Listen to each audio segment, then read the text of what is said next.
కూటమి అధికారంలోకి వచ్చిన తర్వాత దాదాపు కూడా కొంతమంది వైసీపీ నాయకుల మీద, వైసీపీ కార్యకర్తల మీద కేసుల పరంపరం జరుగుతూ ఉంది. సో దానికి ఎగ్జాంపుల్గా జగన్మోహన్ రెడ్డి మీద ఉండి ఎమ్మెల్యే రఘురామ కృష్ణ పెట్టిన కేసు, అక్కడ అంటే సీఎంను మొదలుకొని కింది స్థాయి కార్యకర్తల వరకు కూడా ఈ విధమైన కేసులు పరంపర అనేది కొనసాగుతుంది. సో ఇదే నేపథ్యంలోనే కొన్ని రోజుల నుంచి జరుగుతున్న కార్యక్రమాలు అన్నింటిలో కూడా మనం ఒకసారి పరిశీలన చేసుకుంటే ఈరోజు దాదాపు కూడా మనందరికి కూడా తెలుసు, వైసీపీ అధికార ప్రతినిధి నాగార్జున యాదవ్ అరెస్ట్ అనేది జరిగింది. కొన్ని రోజుల క్రితం ఆయన ప్రీవియస్ ఫ్లాష్ బ్యాక్ వెళ్తే ఆయన వైసీపీ అధికారంలో ఉన్నప్పుడు ఒక ఇంటర్వ్యూలోనో ఒక చర్చలోనో ప్రజెంట్ సీఎం చంద్రబాబు నాయుడు మీద అయితే హాట్ కామెంట్స్ అయితే చేయటం ప్రతిరోజు కూడా మనందరికీ తెలిసింది. సో ఈ మ్యాటర్ అంతా కూడా మనందరికీ తెలుసు.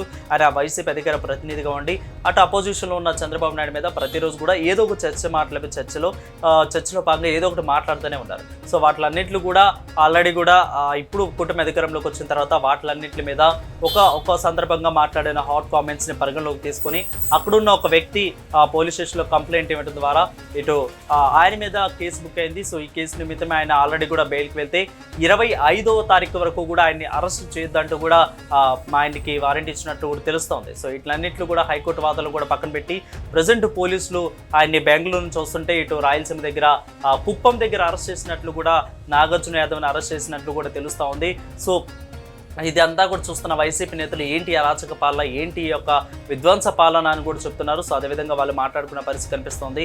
సో అంటే ఆల్రెడీ కూడా 25వ తారీఖు వరకు కూడా ఆయన్ని అరెస్ట్ చేయొద్దంటూ హైకోర్టు ఇచ్చినా కానీ, వివరణ ఇచ్చినా కానీ మళ్ళీ ఎందుకు సడన్గా చేశారు అంటే వేరే కేసు పెట్టి అంటే ఆయన అరెస్ట్ చేయాలంటూ కూడా ఆయన నాగార్జున యాదవ్ అరెస్ట్ చేసినట్లు కూడా తెలుస్తుంది. చూద్దాం ఇక నాగార్జున యాదవ్ నెక్స్ట్ ప్లాన్ ఏంటి, దీని మీద ఏ విధంగా మళ్ళీ హైకోర్టుకు వెళ్ళి ఆయన తరపున లాయరు ఏ విధంగా సవాల్ చేస్తారు, ఏ విధంగా తను నెక్స్ట్ యొక్క కార్యాచరణ ఏ విధంగా ఉండబోతుందని చూడాలి. దీని మీద వైసీపీ కార్యవర్గం, వైసీపీ హెడ్ ఆఫీస్ కూడా ఏ విధంగా రియాక్ట్ అవుతుంది, వైసీపీ అధికారిక పార్టీ నుంచి కూడా ఏ విధమైన ప్రకటన వస్తుందని చూడాలి. నాగార్జున యాదవ్ మీద దాదాపు ఆల్రెడీ కూడా కొడాలి నాని కానీ, అదేవిధంగా సజ్జలు కానీ, అదేవిధంగా జోగి రమేష్ కానీ ఇలాంటి మహానేతలు అందరూ కూడా ఒక్కొక్కరు అయితే ఇటు పక్క నుంచి బెయిల్ కోసం అయితే ముందుగానే ప్రయత్నిస్తున్నారు. సో ఈ నేపథ్యంలో ఇప్పుడు అధికారిక ప్రతినిధిగా ఉన్న నాగార్జున యాదవ్ కూడా ఈ రకంగా అరెస్ట్ చేయడం అనేది కూడా ఏ విధంగా ఉండేది కానీ ఇప్పుడు ప్రజల్లో చర్చనీయాంశంగా మారింది. ఒక పక్క అసెంబ్లీ సమావేశాలు హాట్ టాపిక్గా మారుతాయి, ఒక పక్క వినకుండా ఈ యొక్క హత్య గురించి జగన్మోహన్ రెడ్డి చేస్తున్న ధర్నా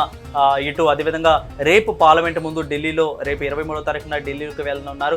సో అక్కడ జరగబోయే మంగళవారం నాడున జరగబోయే పక్క చూస్తూ ఉంటే ఇటు పక్క వచ్చేసరికి వైసీపీ అధికార ప్రతినిధి నాగార్జున యాదవ్ను కూడా సడన్గా అరెస్టు చేయడం అనేది కూడా తీవ్ర చర్చనీయాంశంగా మారినట్లుంది. సో జగన్మోహన్ రెడ్డి ఆల్రెడీ కూడా ఫుల్ బిజీగా ఉన్నారు. దీని మీద ఏ విధంగా రియాక్ట్ అవుతారో, దీనికి భరోసానిస్తారో, అదేవిధంగా దీన్ని పలకరించడానికి వెళ్తారా అనేది కూడా చూడాలి. సో అదేవిధంగా వైసీపీ కార్యకర్తలు, అదేవిధంగా నాయకులు కూడా ఈ అరెస్ట్ మీద ఏ విధమైన వివరణ ఇస్తారు, ఎలాగ దీన్ని పొందుపరుస్తారు, దీని మీద వాళ్ళ విశ్లేషణ ఏమవుతుంది అనేది కూడా చూడాలి. సో కొన్ని రోజుల నుంచి అయితే మనందరికీ కూడా తెలుసు వైసీపీ నాయకుల మీద ఏ విధమైన ట్రోల్స్, ఏ విధమైన ఆరోపణలు, ఏ విధమైన కేసులు వీళ్ళ మీద పరంపరంగా కొనసాగుతూ వస్తున్నాయో. దాదాపు 40 రోజుల నుంచి కూడా వీళ్ళందరి మీద కూడా ఒక్కొక్కరి మీద జరుగుతూనే వస్తూనే ఉన్నాయి. సో ఇదంతా కూడా దీంట్లో భాగమే నాగార్జున యాదవ్ అరెస్ట్ అనేది కూడా కుప్పంలో జరిగిందనేది కూడా ఒక ఎగ్జాంపుల్గా అయితే వైసీపీ నేతలు చెప్తున్నారు. చూద్దాం మరి నెక్స్ట్ నాగార్జున యాదవ్ లాయర్ ఏ విధంగా దీన్ని కార్యాచరణ రూపొందిస్తారో, వాళ్ళ యొక్క ఫ్యూచర్ కార్యాచరణ ఏ విధంగా ఉంటుందో, అంటే హైకోర్టు ఉత్తర్వులు ఇచ్చినా కానీ మళ్ళీ ఎందుకు సడన్గా అరెస్ట్ చేయాల్సి వచ్చిందో